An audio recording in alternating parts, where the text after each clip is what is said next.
አደይና እህቷ ብርሃኔ በጣም እየተሳቀዩ ነው። ብርሃኔ ጎዳና ወጣች። በጣም ያሳዝናል። ጎዳና ወጣ እንግዲህ ብርዱ ረሃብ አለ። ልብስ ደግሞ በደንብ አልለበሰችም።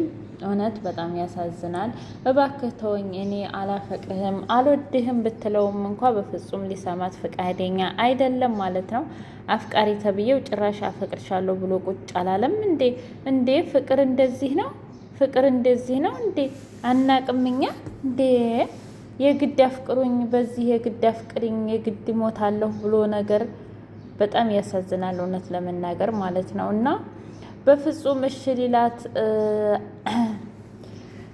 ሊላት አልቻለም። እሷም ደግሞ ልቀቀኝ ልቀቀኝ ብትለውም ምንም እንትን አላለም።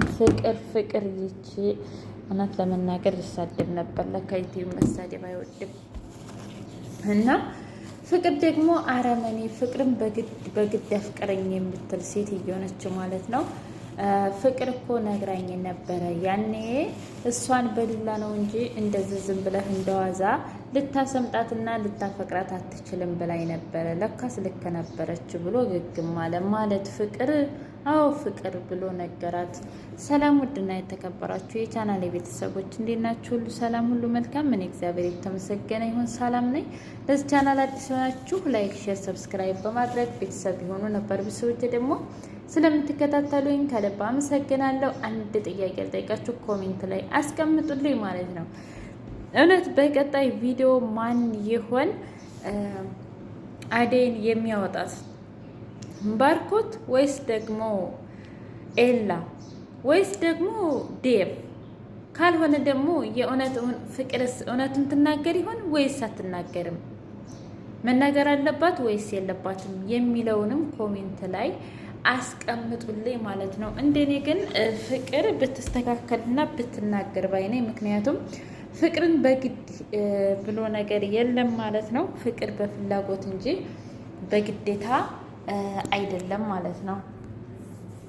ብርሃኔ ደግሞ ያው ጎዳና ወጥታለች። በጣም እያሳላት እንዲሁም ደግሞ እያመማት ይገኛል ማለት ነው። ከዛም በኋላ እንደውም በኋላ ነው ያስታወሷት። እንዴ ያደይ እህትስ? ቆይ አንቺ ደግሞ ያደይን እህት የት ላክሻት ብላ ስትላት ሊዲያ ከዛም ምስጥ ብላ ቀረችና እኔ ኧረ እኔ አላውቅም፣ እኔ እንጃ የት እንደሄደች ብላ አርፋለች። ከዛም በኋላ ትሰሚያለሽ ያደይ እህት አንድ ነገር ብትሆን እኔ ነኝ የምገልሽ አላት የገዛ ወንድሟ። ቆይች ልጅ ግን ምን አይነት ጸባይ ነው? በዛ ላይ ደግሞ አውሬ እየሆነች ሄደች አሁንስ ብሎ በጣም ተናደደ ባርኮቴ። ያ ዱርዬ የሆነ ልጅ ኤላና ሊዲያ እዛ መንገድ ላይ አስፓልት ላይ ቁመው እያወሩ አንተ ላይ ማለችው ምንድን ላይ ሲላት ይሄ እኮ ነበረ አደይን መንገድ ላይ ያስቸገራት የነበረ ሁሌ። እውነት? አዎ።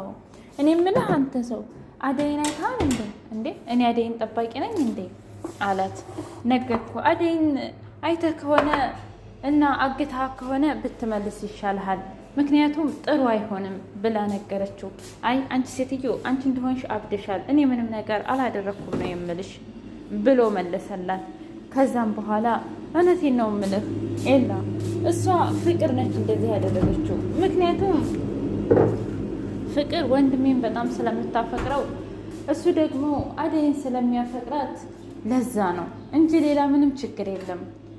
እርግጠኛ ነሽ? አዎ እርግጠኛ ባልሆነ ነገር ነበር። እርግጠኛ ነኝ ይሄ የፍቅር ሴራ ነው። ስለዚህ እና ምን እናድርግ እንዴ? እንሂድና ፍቅርን አንገቷን ይዘን እንትን እንበላ ትናገራታለች አለች። አይ አንቺ በቃ የዋህ ነሽ ትበል። በፍጹም በዚህ አያያዝ በፍጹም ትናገር የምትችል አይደለችም አላት ኤላ።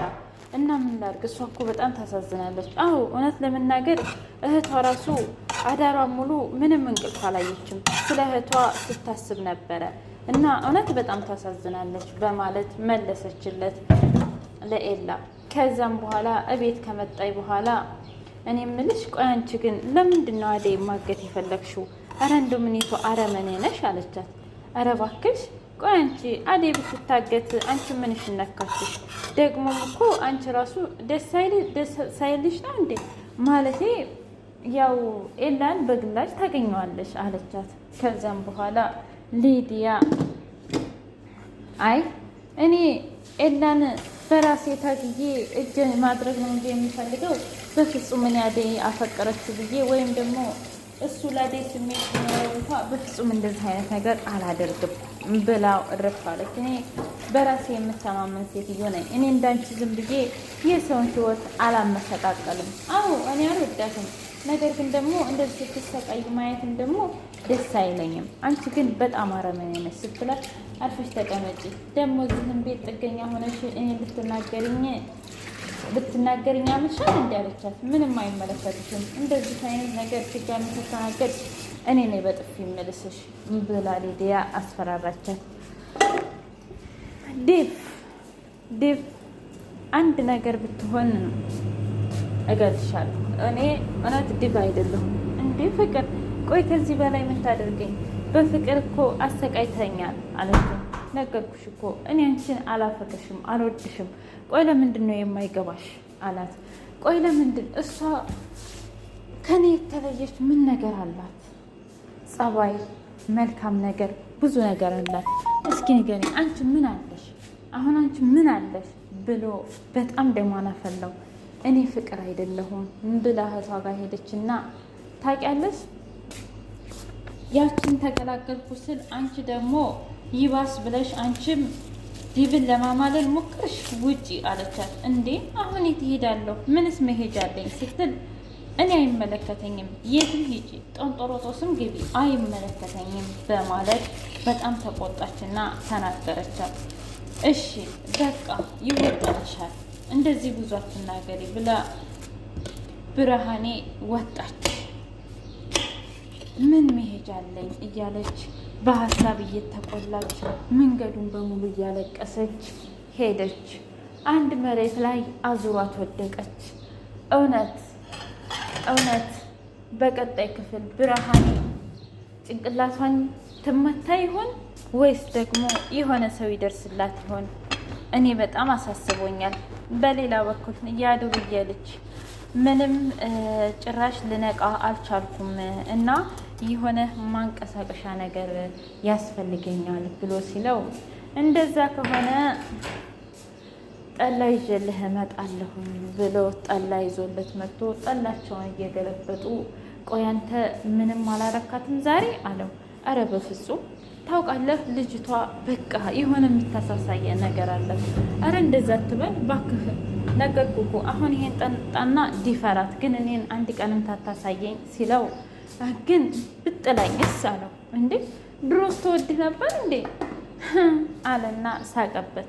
ድሮም እኮ አትወድህም ነበረ። ስለዚህ ወደደችህ ቀረችህ ምን አለችህ? አርፈህ ተቀመጥ፣ አርፈህ ልቅስ፣ የምትፈልገውን ነገር አድርግ ብሎት እየተወላከፈ እየተወላንገደ ሄደ። እውነት በቀጣይ ክፍልስ ትደፈር ይሆን ወይስ ደግሞ አይደፍራት ይሆን ልጁ? በእርግጥ ጥንብዝ ብሎ ሰክሯል። ወይስ ደግሞ ታመልጥ ይሆን? እኔ ግን ጀግና ሴት ስለሆነች እንደምንም ብላ መታው እንደምንም ብላ ታግላ የምትወጣ ይመስለኛል። እናንተስ? የእውነት ከተደፈረች ግን ያሳዝናል በጣም። ስንት ሰው በፍቅር እያበደላት፣ በዛ ላይ ደግሞ ልጅቷ አላማ ያላት ልጅ ነች። አላማዋን ስታ እዚህ አይነት ውስጥ ከከተቷት ህይወቷ እንደሚበላሽ አልጠራጠርም። ከፍቅርስ ምን ተማራችሁ? እውነት እኔ ከፍቅር የተማርኩት ነገር ፍቅርን በፍቅር እንጂ በግዴታ ምንም የማይሆን ነገር ነው። የብስ ጥላቻ የብስ ሰዎች እኛን እንድንቁን የምናደርግበት ነው። ሰዎችን አብዝተን ስንወድ ባርኮቴ ከመጣበት አደገኛ ነው። እናንተዬ ነገርኩሽ፣ አሁን የት ነው ያለችው ነው የምልሽ ብሎ ሲላት፣ እንዴ ከኔና ከሰራተኛ መረጥክ ማለት ነው? አንቺ ልጅ እንደው በቃ ሰይጣንነትሽ ብሶብሻል ማለት ነው። መቼም አይለቅሽም ይሄ ሰይጣንነት። ቆይ ምን አይነት አውሬነት ነው እንደዚህ የምታደርገው? ይሄ የእጅ ጽሁፍ ያንቺ ነው። ሲቀጥል ደግሞ ብርሃኔ ራሱ ይህን ጽሁፍ እህቴ እንደማትጽፈው ብላ ተናግራለች። እስኪ ቢያንስ አሁን እንኳ መኝ ብትባል በፍጹም ልታምን አልቻለችም። እኔ የማውቀው ጉዳይ የለኝም ራሷ ወዳና ፈቅዳ ነው የሄደችው እያለች በጣም ተናገረች። ብርሃኔ ዴቭ አንተ ነህ እህቴን የምትወዳትና የምታከብራት። ውድ የቻናሌ ቤተሰቦች አደይ ድራማ ይህንን ይመስል ነበር። በቀጣይ ቪዲዮ እስከምንገናኝ ቸር ሰንብቱ ውዶቼ።